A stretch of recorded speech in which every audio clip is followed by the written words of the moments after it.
Hey, my name is Njål, #Sasson. And welcome one, and welcome all. Since I've been playing Dynasty Warriors to hell and back, and been fascinated by the series ever since I tried it on my friend's PlayStation 2 back in the day, I decided it's high time that I actually took a closer look at the source material of the Three Kingdoms. A very turbulent time of Chinese history where several kingdoms and colorful personalities fought for control and power. The world and the heaven, after a long period of division, tends to unite. After a long period of union, tends to divide.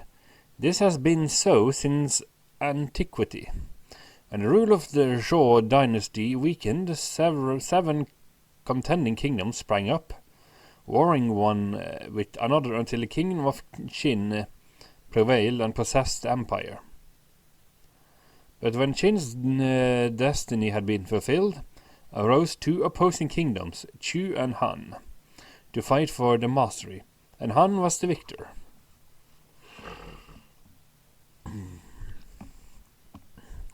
The rise of fortunes of Han began when Liu Bang, the supreme ancestor, slew the white serpent to raise the banners of uprising, which only ended when the whole empire belonged to Han. 202 before Christ.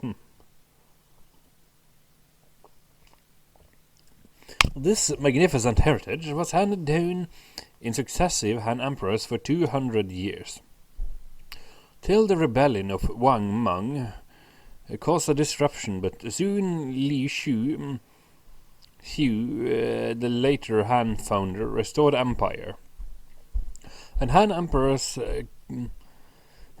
continued their rule for another 200 years, until the days of Emperor Xian, which were doomed to see the beginning of the empire's division into three parts, known as history as the Three Kingdoms.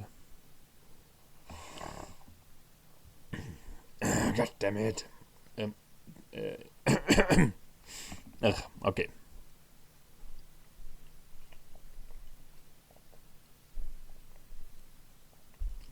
But the descent into misrule hastened into the reigns of the two predecessors of Emperor Xian, Emperor Huan and Ling, who sat in the dragon throne about the middle of the 2nd century.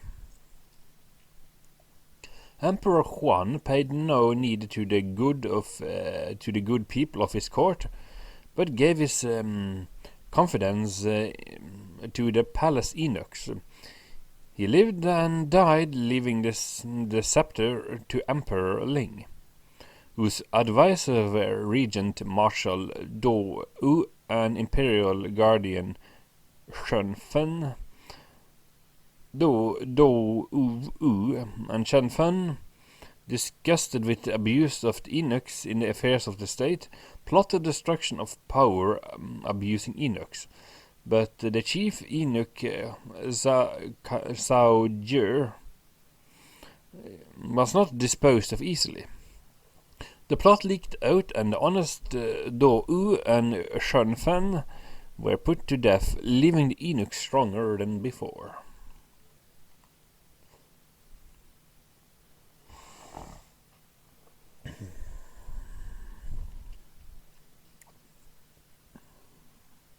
It fell upon the day of full moon of the 4th month in the 2nd year in the area of established calm, 168 A.D. The Emperor Ling went in state to Hall of Virtue.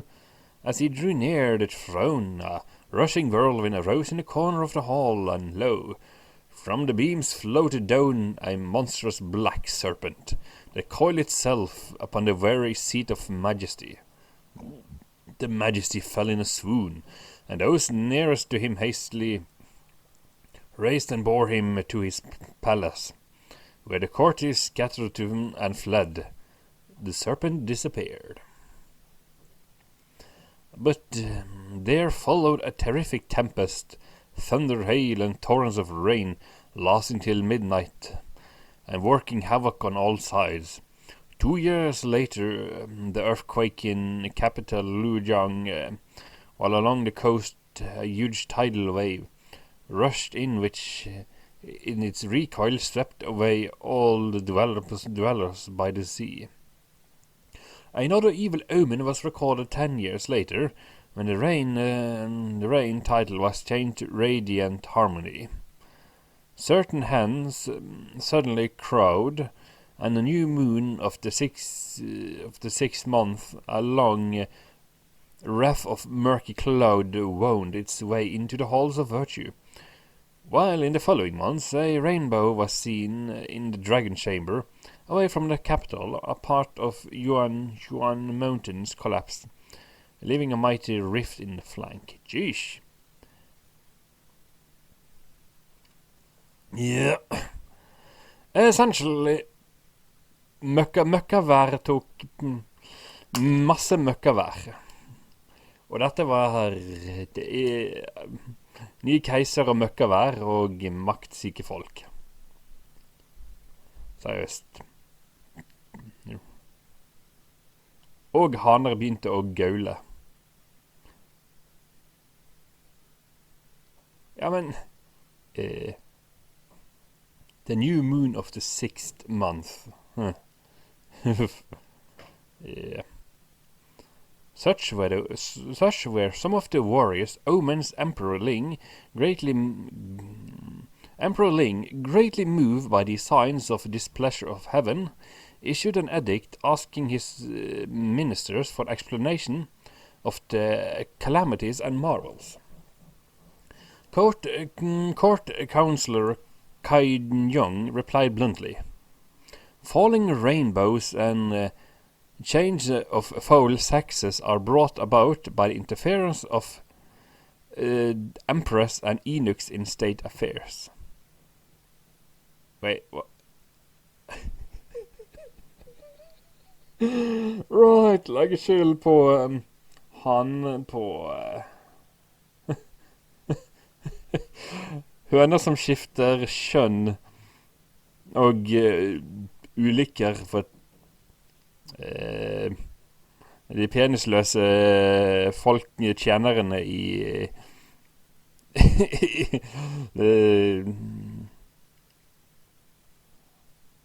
jeg husker ikke hva ordet for inuk er, men de er basically de penisløse tjenerne som i palasset, for det driver onde planer. Men fallende regnbuer, sure. The emperor read this memorial with deep sighs, and Chief Eunuch Zhao Jur, from his place behind the throne, anxiously noticed these signs of grief and an opportunity offering. Zhao Jur informed his fellows, and a charge was trumped against Kai Zhaiyong, who was driven from the court and forced to retire to his country house. With this victory, the eunuchs grew bolder. 10 of them rivaled the wickedness and associates in evil deeds, formed a powerful party known as the 10 regular attendants. Zhang Rang, Zhao Zhong, Zhen Sheng, Guang, Duan Gui, Feng Yu, Feng Xu, Guo Shun, Huan Lan, Yan Shou, and Cao Zhi and Sha Jin.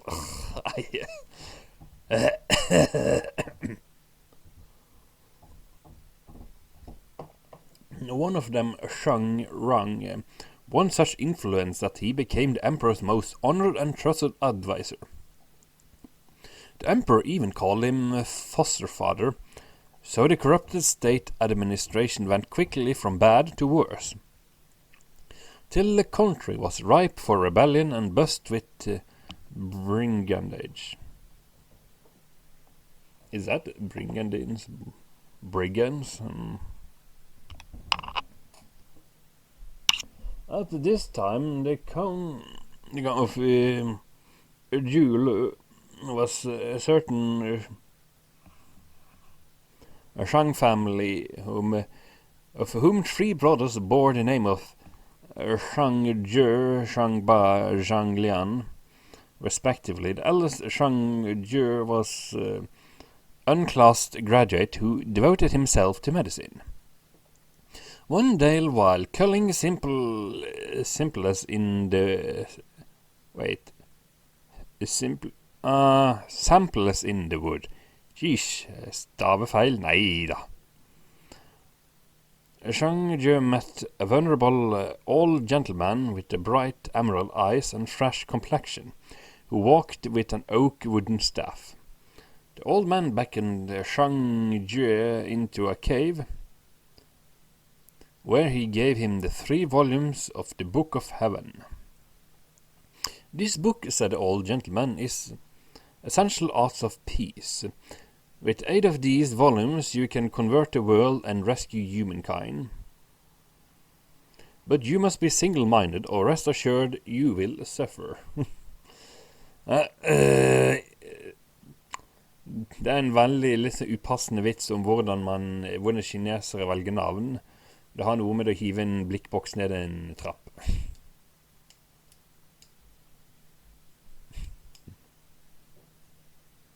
Men til syvende og sist så en av de fleste, i motsetning de fleste navnene, asiatiske navn, basert på ord i daglig bruk.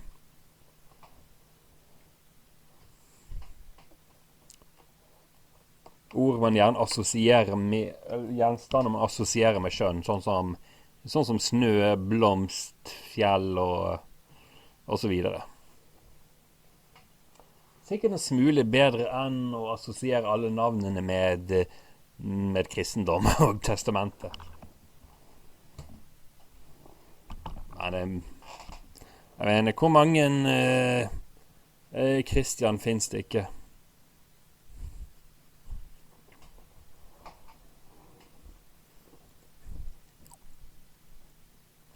With the humble obeisance,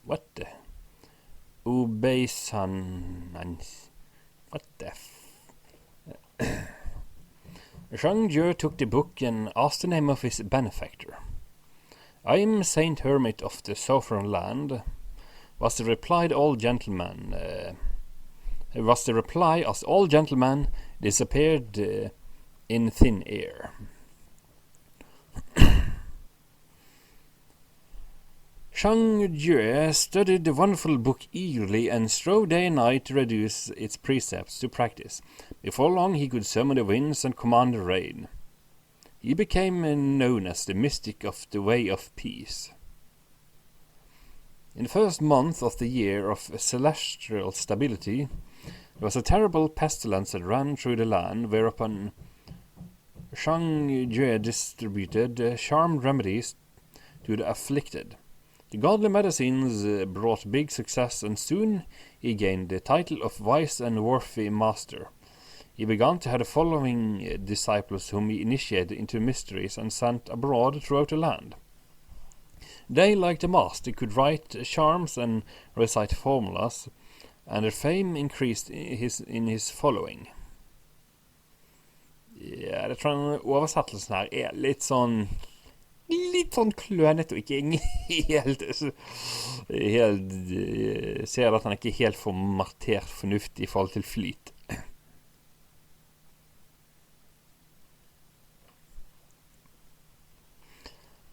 Jie began to organize his disciples. He established 36 circuits, the larger with 10,000 or more members, the smaller with about half the numbers. Each circuit had its chief who took the military title of general. They talked wildly of the death of the blue heaven and the setting up of the golden one. They said that a new cycle was beginning and would bring universal good fortune to all members, and they persuaded people to chalk the symbols for the first year of the new cycle on the main door of their dwelling.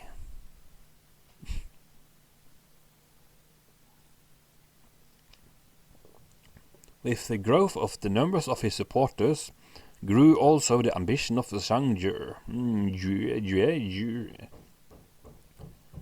De har ikke med aksentmarkørene, så jeg har egentlig ingen idé om hvordan navnet 100% uttales, til tross for at jeg kan litt kinesisk. Eller jeg kan mandarin, som er teknisk kinesisk. Det er de kantene... Ja.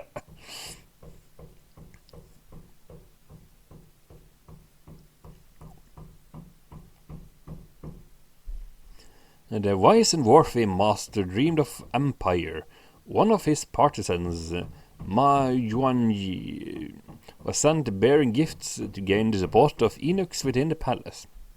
To his brother Shang Jue said, "For schemes like ours, the most difficult part is to gain the popular favor.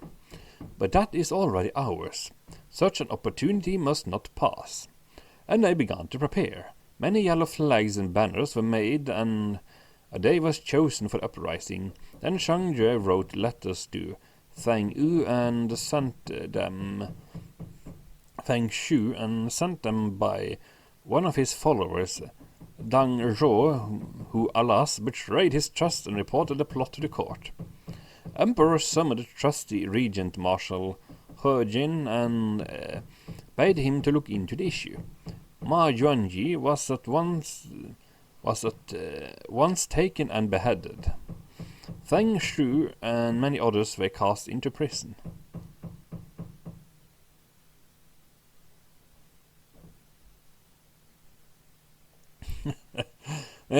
Ingenting er som typisk keiser er det. La oss bare kappe hodet av folk som lager problemer.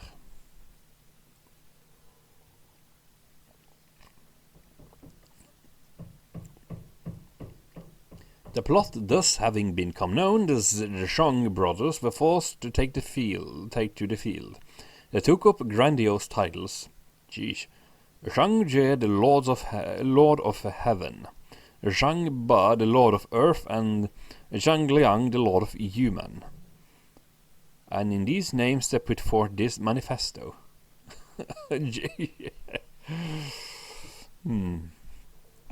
The good fortune of the Han is exhausted, and the wise and worthy man has appeared.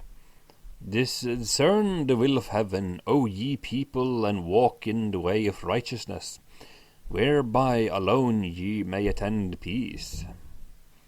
Support was not lacking. On every side, people bound their heads with yellow scarves and joined the army of rebel Shang Jue, so that soon his strength was nearly 500,000 strong, and official troops melted away at the whisper of his coming.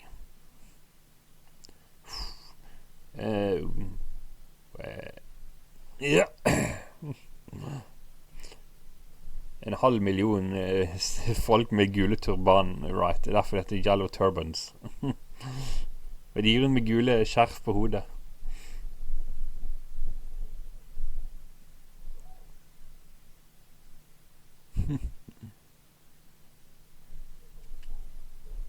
Regent Marshal and Imperial Guardian He Jin memorialized for general preparation against yellow scarves.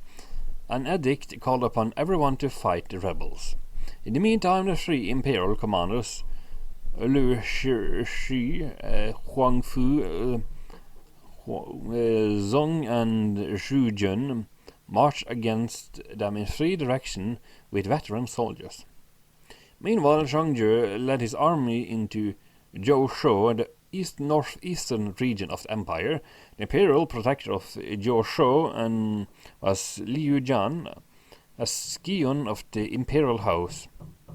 Learning of the approaching of rebels, Lian Jian called Commander Zhong Jing to consult over the position.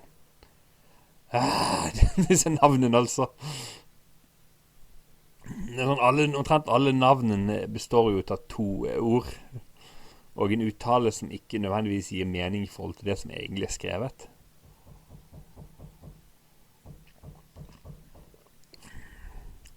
Og blir brukt opp over og over igjen.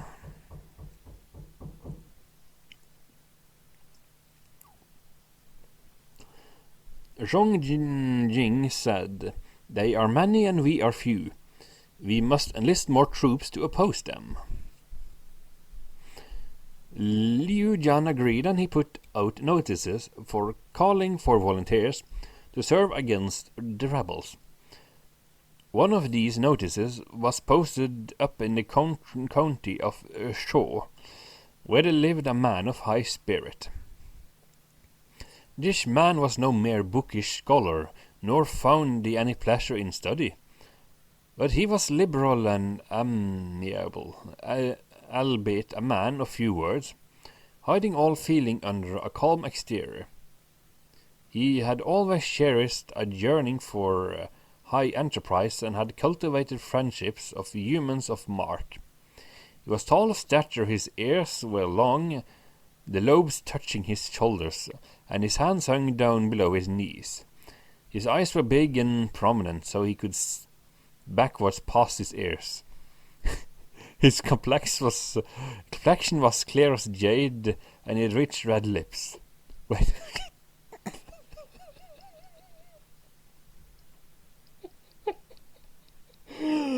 Flyndretryne. Oh god. Altså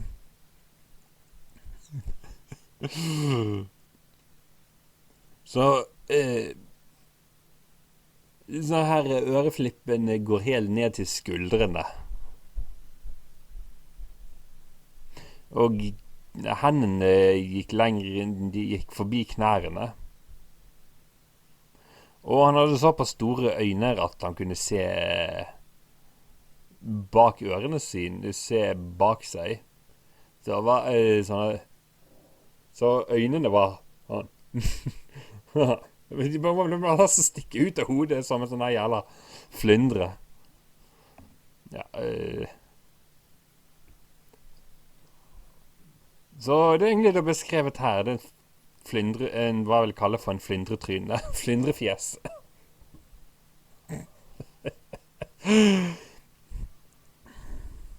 He was a descendant of Prince Sheng of Shuanghan, whose father was Emperor Jing, the fourth emperor of the Han dynasty. His name was Liu Bei.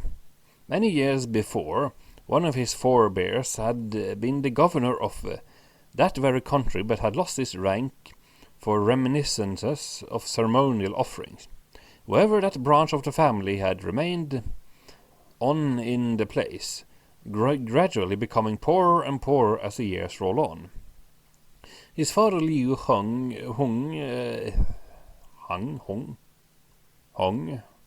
had been scholar and a virtuous officer, but died young. The widow and orphan were left alone, and Liu Bei, as a lad, won a reputation of filial piety. At this time, the family had sunk deep into poverty, and Liu Bei gained his living by selling straw sandals and weaving grass mats. The family home was in a village near the chief city of Shou. Near the house stood a huge mulberry tree. As seen from afar, it curve-profiled resembled the canopy of a wagon. Noting the luxuriance of its foliage, a soothsayer had predicted that one day a man of distinction would come forth from the family. Right. Ingenting er som å høre på folk som kommer med spåkoner. Spåmenn. Det er noe veldig symbolsk med det tre der borte. Tro meg.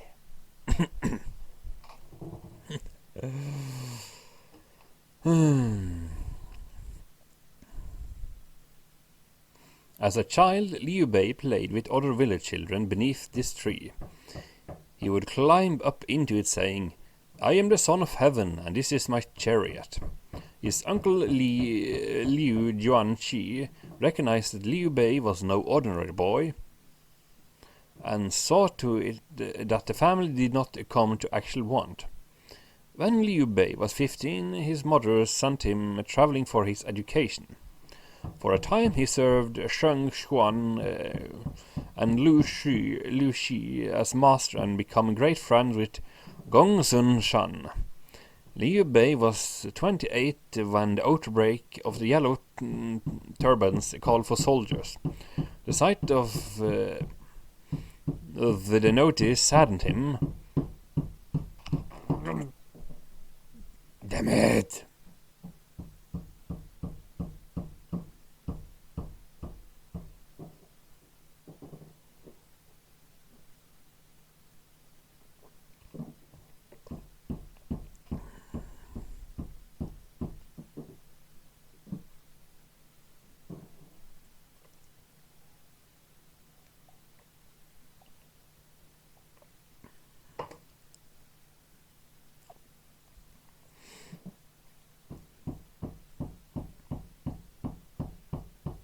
Fucking helvete.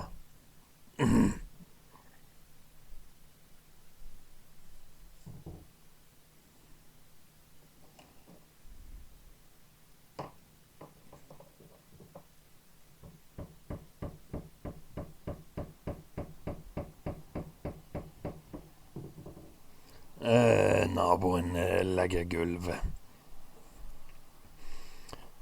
Liu Bei was 28 when the outbreak of the yellow turbans and the yellow scarves called for soldiers. The sign of the notice saddened him as he read it. Suddenly a rasping voice behind him cried, "Sir, why sigh if you do not help your country?" Turning quickly, he saw standing there a man about his height, with a bullet head like a leopard, large eyes and swallow-pointed chin, and whiskers like a tiger's. He spoke in a loud bass voice, and looked as irresistible as a dashing horse. At once Liu Bei knew he was no ordinary man, and asked who he was.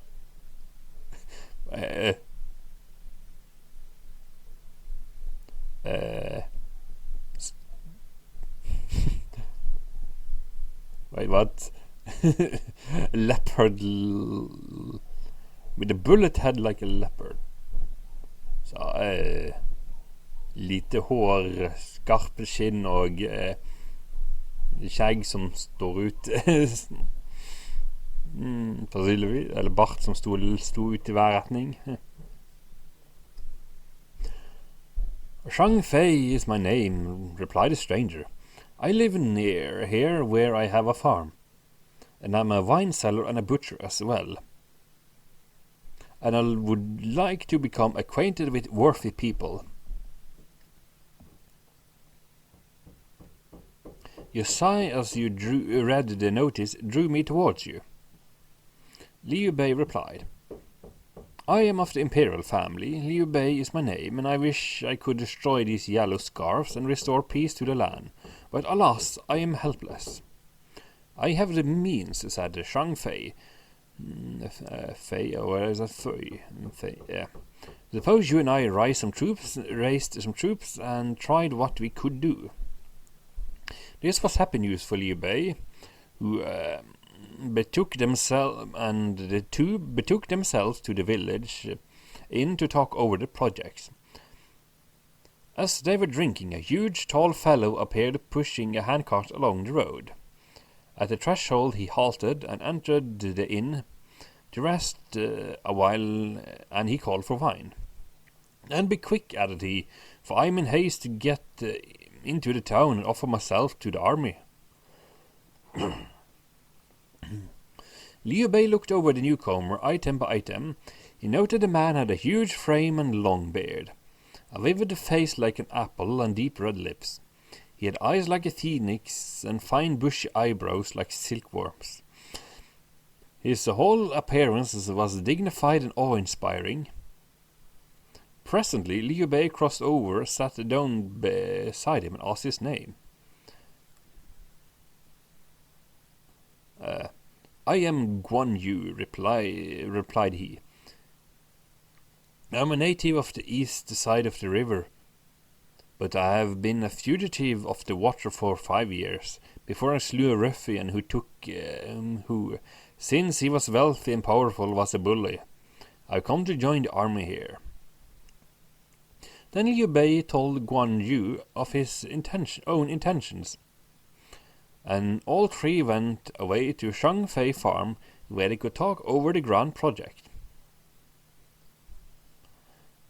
Said Shang Fei, "The peach trees in the orchard behind the house are just in full flower. Tomorrow we will institute a sacrifice there to solemnly declare our intention before heaven and earth, and we three will swear brotherhood and unity of aims and sentiments.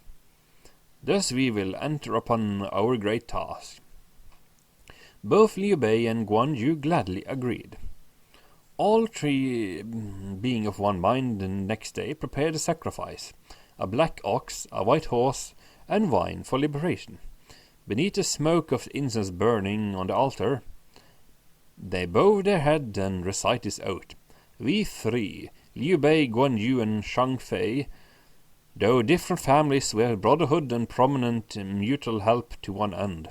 We will rescue each other in difficulty, we will aid each other in danger, and we will swear to serve the state and save the people. We ask not the same day of birth, but we seek to die together. May heaven, the all-ruling and earth, the all-producing, read our hearts. If we turn aside from righteousness or forget kindliness, may heaven and human smite us." They rose from their knees, and the two brothers bowed before Liu Bei, as their elder brothers, and Shang Fei was the youngest of the trio. This solemn ceremony performed, they slew other oxen and made a feast to which they invited villagers. 300 joined them, and all feasted and drank deep in the peach garden. The next day weapons were mustered, but there were no horses to ride. This was a real grief, but soon they were cheered by the arrival of 2 horse dealers with a drove of horses. "Thus does heaven help us," said Liu Bei. And the 3 brothers went forth to welcome the merchants. They were Shang Shiping and Zhu Shuang of Shanghan. They went northward every year to buy horses. They were now on their way home because of the yellow scarfs. The brothers invited them to the farm, and where wine was served before them. Then Liu Bei told them of his plan to strive for tranquility. Shang Shiping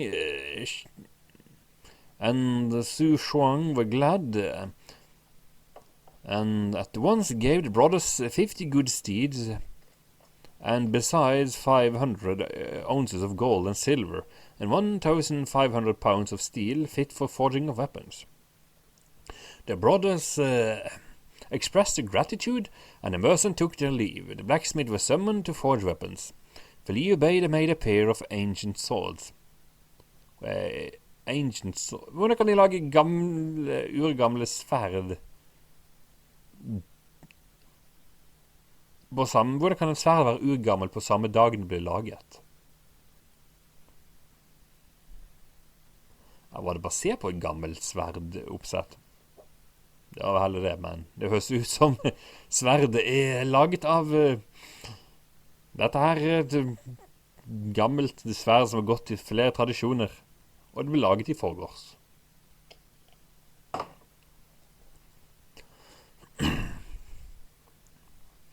For Guan Yu they fashioned a long curved blade called the Green Dragon Saber, which weighted the full 100 pounds, and for Shang Fei they created a 10-foot spear called Serpent Halberd. Each two had a helmet and full armor.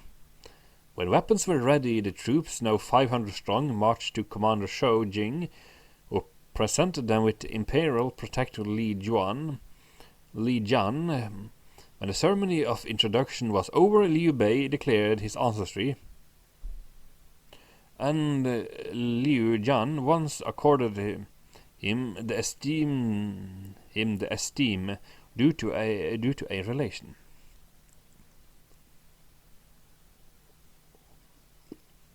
Before many days, it was announced that the rebellion had broken out, and the Yellow Scarf's chieftain Sheng Yuanxi had invaded the region with a body of 50,000 rebels. Liu Jian bade Sheng Jing and 3 brothers to go out to oppose them with 500 troops.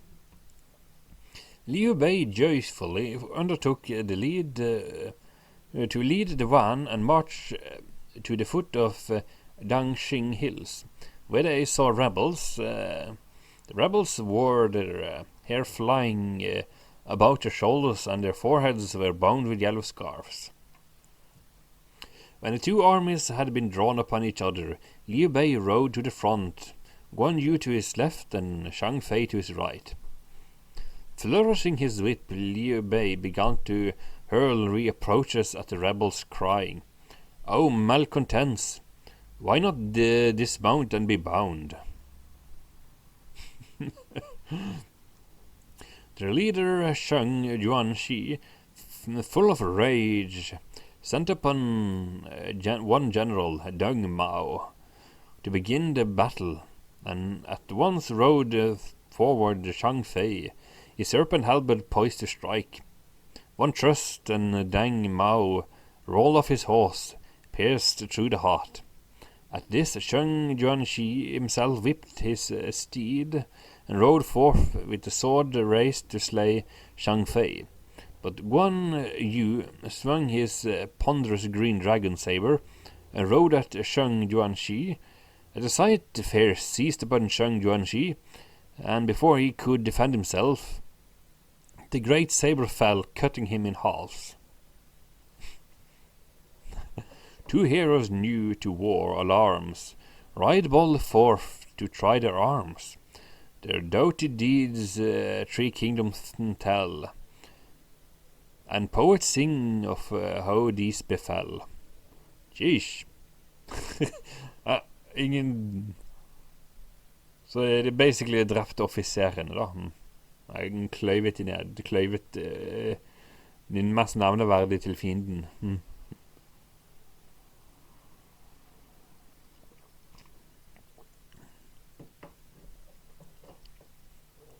Så det var litt sånn tosket. Altså, lederen gikk inn og døde på egen hånd,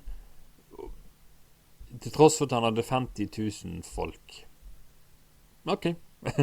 The leader fallen and rebels threw away the weapons of lead. The official soldier dashed among them. Many thousands surrendered, and the victory was complete. And thus this part of the rebellion was broken up.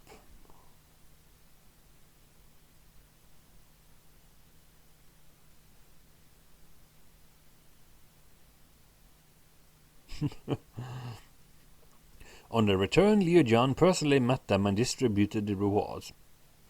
But the next day, letters came from the imperial projector Gong Jing of Qingshou region saying that rebels were laying siege to the chief city, and it was near falling. Help was needed quickly. "I will go," said Liu Bei as soon as he heard the news, and he set out at once with his own soldiers, reinforced by a body of 5,000 under Shou Jing. The rebels, seeing help coming, at once attacked most fiercely. The relieving force began comparatively small, could not prevail, and retired some 10 miles when they made camp. "They are many, but we are few," said Liu Bei to his brothers. "We can only beat them by superior strategy." So they prepared an ambush. Guan Yu and Shang Fei, each with a party, went behind the hills, right and left, and there hid. When the gong beat, they were to move out to support the main army. These preparations made the drums roll noisily for Liu Bei to advance. The rebels also came forward, but Liu Bei suddenly retired, thinking this was a chance. The rebels pressed forward and were led over the hills. Then suddenly the gong sounded for ambush, and Guan Yu and Shang Fei poured out from right and left. As Liu Bei faced around and met the rebels, under the three-side attack, the rebels lost heavily and fled to the walls of Qingzhou city, but the imperial protector Gong Jing led an armed body to attack them, and the rebels were entirely defeated and many slain. Qingzhou was no longer in danger.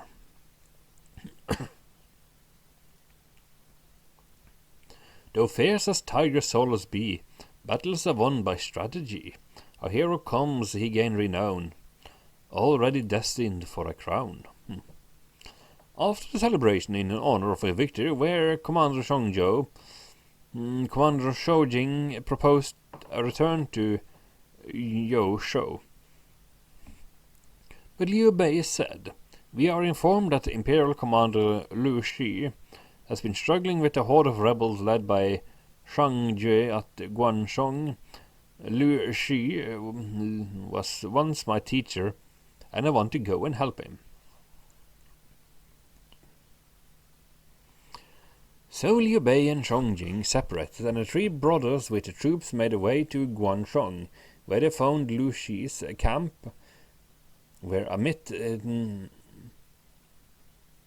admitted to his presence and declared the reason of their coming. Their commander received them with great joy and they remained with him while he made his plans.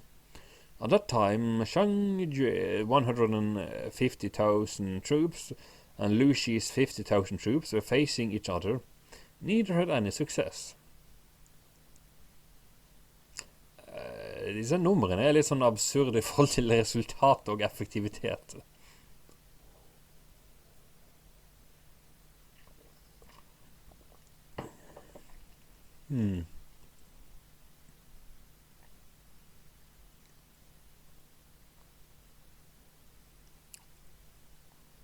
Lu Shi said to Liu Bei, "I'm able to surround these rebels here. But the two other brothers, Shang Ba and Shang Lian, are strongly entrenched opposite of Huang Fu Song and Shu Jun at Jingshuan. I will give you 1,000 more troops, and with these you can go and find out what is happening. And we can settle the moment for a concerted attack." So Liu Bei set off and marched as quickly as possible to Jingshuan at the time of the imperial troops were attacking with success, and the rebels had retired upon Changshe. They had encamped along the thick grass. Seeing this, Huang Fu Song said to Shu Jun, "The rebels are camping in the field. We can attack them by fire."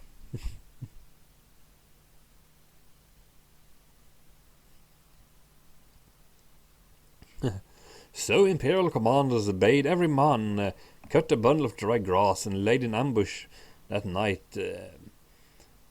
That night the wind blew a gale, and at the second watch they started a blaze. At the same time, Huang Fu Song and Shun Jun's troops attacked the rebels and set their camp on fire. The flames rose to the very heavens. The rebels were thrown into great confusion. There was no time to saddle horse or don armor. They fled in all directions. The battle continued until dawn. Shang Lian and Shang Ba, with a group of flying rebels, found a way of escape. But suddenly a troop of soldiers with crimson banners appears to oppose them. The leader was a man of medium stature with small eyes and a long beard.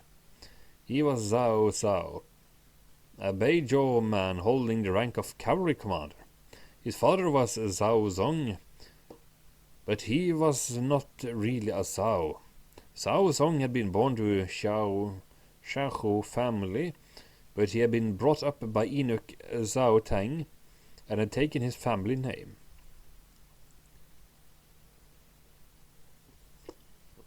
As a young man, Zhao Zhao had been fond of hunting and delighted in the songs of dancing. He was resourceful and full of guile. And uncle, seeing the young fellow so unsteady, used to get angry with him and told his father of his misdeeds. His father remonstrated with him.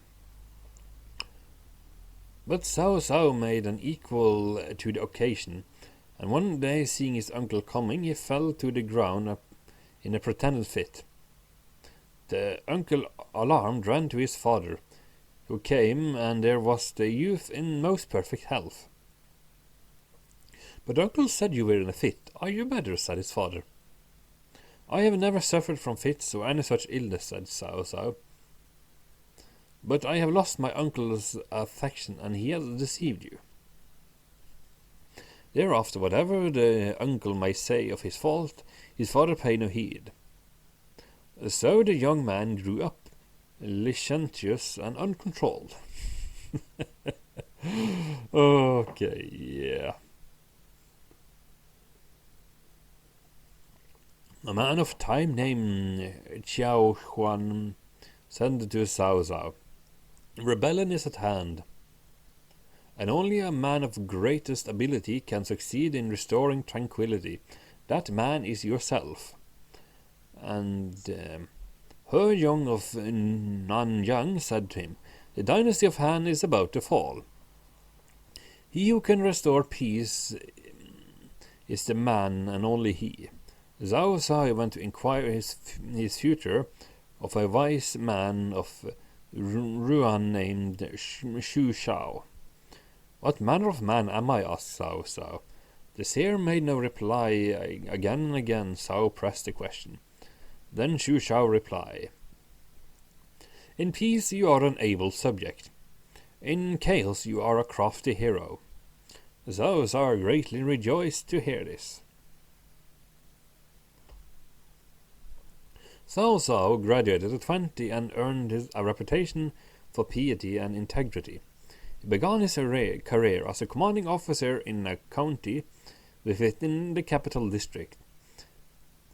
In the 4 gates of the city he guarded, he hung up clubs and of warrior swords, and he would punish any breach of the law, whatever rank the offender. Now an uncle of eunuch Jian Shou was found one night in the street with a sword and was arrested. In due course he was beaten. Thereafter no one dared to offend again. And Cao Cao's name became heard. Soon he became magistrate of Dunqi. Jeez. Hei, du gjør noe ulovlig? Ja, la oss banke deg opp med klubber. Ja, ok. Also an offender.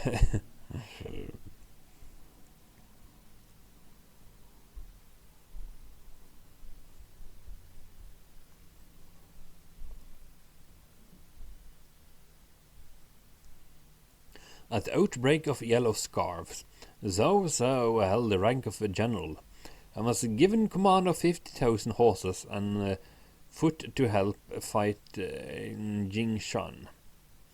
He just happened to fall in with the newly defeated rebels, whom he cut to pieces. 1,000 were slain, and endless banners and drums and horses were captured. Together with huge sums of money, however, Zhang Ba and Zhang Lian got away. And after an interview with Huang Fu Zong, Cao Cao went in pursuit of them. Meanwhile, Liu Bei and his brothers were hastening towards Jingshuan, where they heard the din of battle and saw flames rising towards the sky. But they arrived too late for the fighting. They saw Wang Fu Song and Xu Jun, to whom they told the intention of Lu Shi. "The rebel power is quite broken here," said the commander. "But they will surely make for Guan Song to join Shuang Jue. You can do nothing better than hasten back."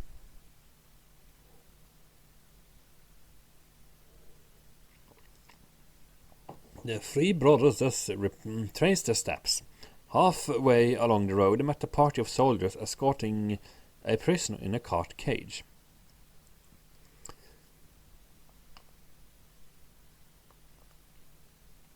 When they drew near, they saw the prisoner was no other than Lu Shi, the man they were going to help. Hastily dismounting, Liu Bei asked what had happened. Lu Shi explained. I had surrounded the rebels and was on the point of smashing them when Shang Jue employed some of his supernatural powers and prevented my victory. The court sent down eunuch Zhong Feng to inquire into my failure, and that official demanded a bribe. I told him how hard-pressed we were and asked him where in the circumstance I could find a gift for him. He went away in wrath and reported that I was hiding behind my ramparts. I should not give battle and that I was disheartening my army. So I was superseded by Dong Zhuo, and I have to go to the capital to answer the charge. This story put Zhang Fei into a rage. He was for slaying an escort and setting free Lu Shi, but Liu Bei checked in. The government will take due course, said Liu Bei. You must not act hastily. And the escort and the three brothers went two ways.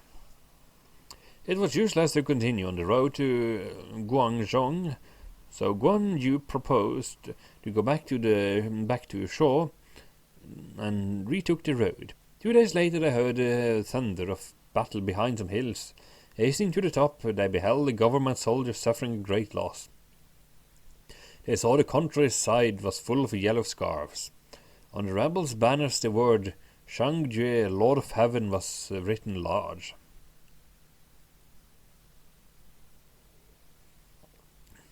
We will attack this Shang Jue, said Liu Bei to his brothers as they galloped out into battle.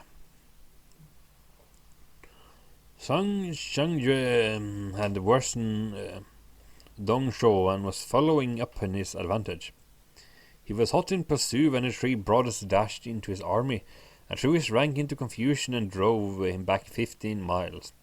They were brothers and returned to rescue General to his camp. What offices do you have? Asked Dong Zhuo when he had the leisure to speak to the brothers. None, replied they. And Dong Zhuo treated them with disrespect. Liu Bei remained calm, but Zhang Fei was furious. We have rescued this Menai in a bloody fight, cried Zhang Fei. Now he is rude to us. Nothing but his death can slake my anger. Zhang Fei stamped towards Dong Zhuo, the tent holding a sword firmly a sharp sword in hand. It was the olden time, so it is today. The simple weight may marry well, officialdom's held sway. Zhang Fei, the blunt and hasty, where can you find his peer? But slay the ungrateful would means deaths, many deaths a year. Dong Zhuo's fate will be unrolled in later chapters. Ish. Well, now suddenly, nå gir plutselig Dynasty Warriors-filmen på Netflix litt mer mening.